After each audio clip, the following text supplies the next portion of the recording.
Hello hello la team, je suis au pôle d'athlétisme. Comme vous pouvez le voir, c'est le premier épisode. On va découvrir ensemble le lancer de poids et le lancer de marteau, une discipline assez méconnue, on va dire, du grand public. Je suis avec Romain, un entraîneur du pôle, et ces athlètes qu'on va découvrir ensemble. Moi, je ne connais pas du tout. Je vais découvrir en même temps que vous et je vous dis c'est parti.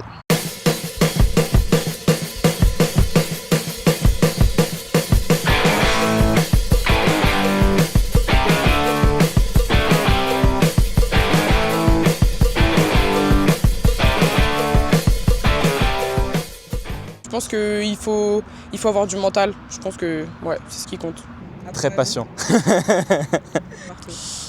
Physique, c'est toujours les mêmes un peu archétypes. C'est surtout grand, un peu fort, que ce soit chez les garçons, chez les filles. Avoir de la souplesse et une capacité de compréhension assez rapide. Et surtout sur le marteau, ça reste quand même très technique.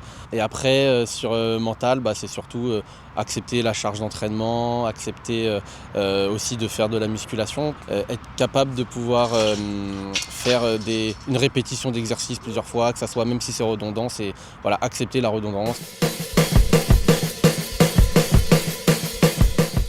C'est de gérer le sommeil.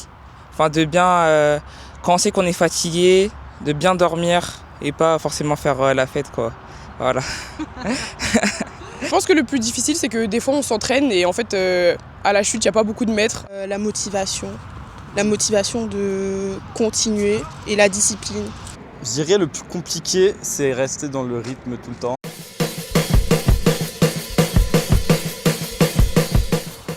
Moi j'aime bien la compétition, donc ça me stimule beaucoup. J'aime bien quand j'ai de la concurrence, donc dès que je vois une fille qui va lancer plus loin que moi, ça me titille, j'ai de l'adrénaline et je vais lancer encore plus fort et plus loin souvent. Je suis plutôt excité quand je suis en compétition, c'est l'envie de trop bien faire, etc. Et c'est en fait, moi, il faut plutôt me calmer que gérer ma pression. Ça dépend des compétitions. Par exemple, il y a les meetings qui sont plus chill parce qu'on a chacun 6 jets, alors que pour les championnats, c'est 3 jets. Et après, les 8 premiers ont 3 jets supplémentaires. Donc pour les championnats, il faut mieux gérer le stress pour sortir un bon jet et être dans les 8 premiers. Quand je rentre dans le plateau, je tape un peu du pied, je sais pas pourquoi en fait. Et aussi, je lève le poids avec ma main haut, donc je fais comme ça. Et après je lance, quoi, je me mets en position. On va dire que là, ça va être le bord, le plot. Souvent, avant, j'ai tapé mes chaussures comme ça. Et après, j'ai tapé dans le bord pour avoir vraiment le pied qui colle au fond des chaussures. Et ça me permet de rentrer dans ma routine. Et après, je vais me mettre là et j'ai souvent regardé le fond du terrain pour me dire c'est là où je vois mon marteau, il doit atterrir. Tu le fais à chaque fois ? À chaque fois, ouais. Si tu le fais pas, tu sens que tu vas pas bien lancer. Ouais, c'est comme c'est une prédiction, c'est les trucs, si on fait pas ça, on a l'impression qu'on va pas. C'est dans la tête. Et comme tu lances ou pas ? Souvent, ouais. Mais c'est une épreuve, hein, le cri du marteau, ça s'entraîne. Il faut que chacun ait son propre cri. Je crois que je lève le bras, je tourne le pied gauche, après je remets, je descends. En fait, quand on lance, on prend l'habitude. Et on a chacun nos petits tics, nos petits rituels, on va dire, qui fait. Déjà, à la fin de notre jet, on doit ressortir par derrière. Parce que si on ressort par devant, c'est compté comme essai. On doit aussi garder notre poids collé au cou, vraiment jusqu'à la fin de notre mouvement, donc quand on va le lancer. Faut rester tout le temps dans le cercle où on lance. Il fait 2,13 m, si on sort, ça marche, ça compte pas.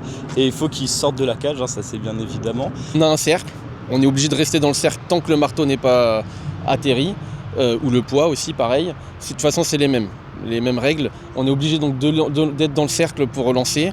On n'a pas le droit de mettre un pied à l'extérieur, on est obligé de sortir par l'arrière du plateau, attendre que l'engin soit tombé. Et on n'a pas d'obligation technique sauf au poids où on est obligé d'avoir le poids qui reste collé tout le long parce que sinon il y a ce qu'ils appellent un éloignement, un agrandissement du chemin de lancer et donc du coup ça c'est pas toléré, le poids doit rester collé et de lancer dans le secteur qui est délimité par 2 bandes blanches de chaque côté.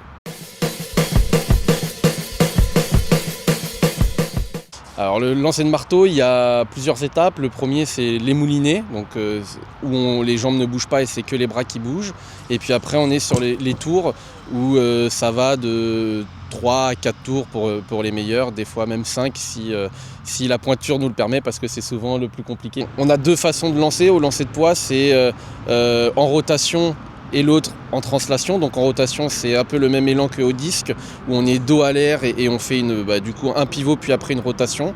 La translation, où c'est vraiment un déplacement que vers l'arrière et on se retrouve à pousser en finale et se retrouver face à l'air à chaque fois.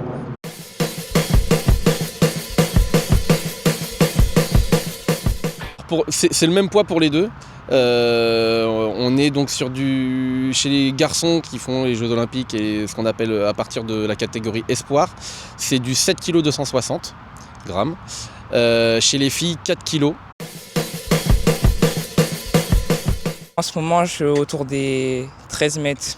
En moyenne, si par exemple là je te donne un poids et que tu vas le lancer aux alentours de... Si tu pratiques un peu de sport, je pense 8 mètres, 8-9 mètres peut-être. Alors du coup tu te mets avec les pieds un tout petit peu en décalé, tu sais. Voilà, le pied droit un petit peu plus vers moi. Léger, ouais. Ah, léger. Ouais, léger. Et tu vas venir mettre ton poids du corps sur la jambe arrière ici, dans cette position-là. Tu vois, le bras arrière, en regardant derrière. Et tu vas venir juste envoyer ta hanche et pousser après avec ton bras. Comme ça. Ouais, juste pas un arc de cercle avec ta main, mais juste tu restes ici et direct après dans l'axe. Ouais, là tu vois, t'as ce qu'on appelle un peu jeter le poids. Le poids c'est une action de je suis ici, je pousse, juste pousser et pas jeter. Ah, Tu vois, ouais. Ah, moi j'ai fait ça. Ouais, il faut. Le basket. Ouais. Là. Ouais, un peu mieux, mais tu vois vraiment avoir ton coude aligné avec l'épaule et je pousse là. Tu vois, une action comme ça. C'est un peu mieux, mais tu vois, ta main elle doit finir vers l'extérieur ici et pas comme ça. Ah ouais, ok. Là. Fou.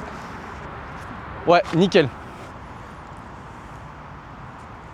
Ah, c'est mieux le mouvement. Ah ouais, Ouais. mais là j'en suis moins loin. Parce que du coup, tu te concentres sur la technique et t'es un peu moins explosif et moins fort. Mais sinon, c'est pouf, tu vois. C'est tout le côté droit qui avance dans le poids. Et toi tu veux pas lancer? Moi, ça va. Et avec élan Avec élan, soyons fous. c'est une... Alors, t'es ici, en fait, c'est un pas. On chasse le pied arrière par le pied avant. Donc, le pied arrière, c'est la gauche. Donc, tu vas venir pousser, ramener en dessous et lancer. Il faut que j'arrive au bout. T'es pas obligé, tu peux reculer un petit peu, on va tricher un petit peu. Ouais, ça c'est un pas chassé, donc tu as 2 choix. Soit tu fais un pas chassé latéral, comme ça, soit tu fais un pas chassé vers l'arrière, comme ça. Ah, c'est pas trop mal. Ah ouais? Ouais, ça va en vrai. Je suis à combien de mètres? 5 mètres? 3 mètres? Non, là il y a...